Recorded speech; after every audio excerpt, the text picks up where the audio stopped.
네, 오늘 밤 미국 증시 체크포인트 함께 하시죠. 오늘의 체크포인트 한 가지입니다. FOMC인데요. 전날 발표됐던 미국의 소비자 물가지수 5월치를 보면 전년 동기 대비 상승률이 4%를 기록했습니다. 한 달 전 발표됐던 4월 수치에 비해 무려 0.9%포인트나 떨어지는 모습이었죠. 여기에 전달 대비 상승률도 0.1%로 0.2% 예상했던 시장 전망보다 더 낮은 모습을 보여줬습니다. 여기에 오늘 밤, 그러니까 미국 현지 시각으로 오전 8시 30분에 발표될 5월 생산자 물가지수는 오히려 전달 대비 0.1% 정도 떨어졌을 걸로 예상하고 있는 구간이기도 하고요. 때문에 이후에 나올 FOMC의 이번 달 금리 결정은 동결적으로 조금 더 치우치지 않을까 하는 것이 시장의 예상입니다.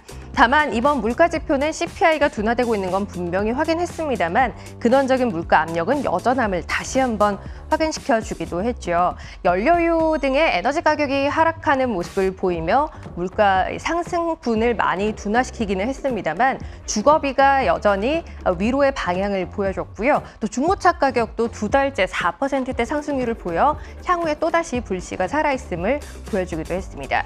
때문에 이번 달에 금리를 금리를 동결한다고 하더라도 이후 인플레도 경기 전망에 있어서 급격한 꺾어짐이 없다면 연준은 다음 달에 다시 금리를 인상할 수 있음을 시사할 가능성도 적지 않다라는 게 시장의 시각인데요.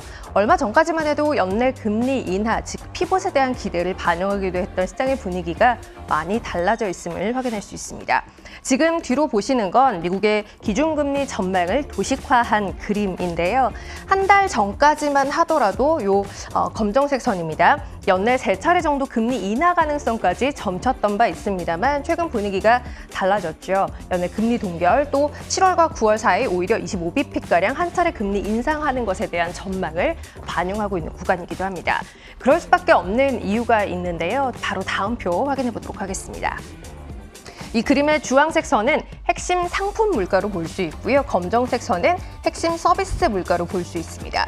상품 물가는 견조한 수요를 바탕으로 오히려 꺾어지다 반등하는 모습을 최근에 보여주고 있고요. 서비스 물가는 여전히 높은 수준에서 크게 떨어지지 못하는 모습을 보여주고 있기도 합니다. 때문에 이 같은 그림으로 봤을 때 연준은 총수요 억제책 등의 긴축에 대한 흐름을 여전히 유지할 수밖에 없는 상황이기도 하고요.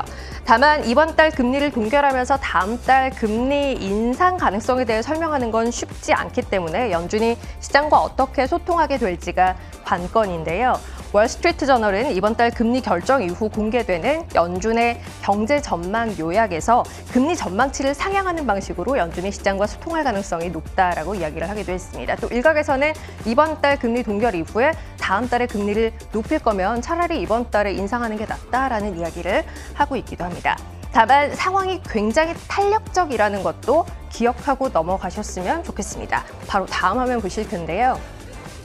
연준이 눈여겨보고 있는 점선으로 표시된 부분이에요. 물가지표인 PCE는 완연한 하락 기조를 보이고 있는 CPI와는 다르게 여전히 높은 수준에서 견조하게 유지되고 있는 것 확인하실 수 있습니다. 다만 이번 달 말에 발표될 PCE에서도 완연한 하락이 좀 나와준다면 연준이 적어도 금리를 더 올리진 않고 멈출 가능성, 즉 금리 정점에 대한 기대가 높아질 수도 있다라는 부분은 생각해 보셨으면 좋겠습니다.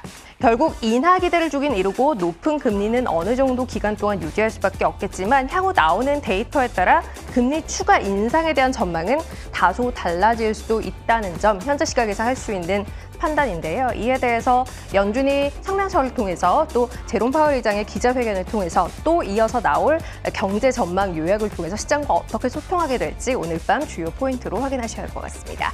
오늘 밤 미국 증시 체크포인트였습니다.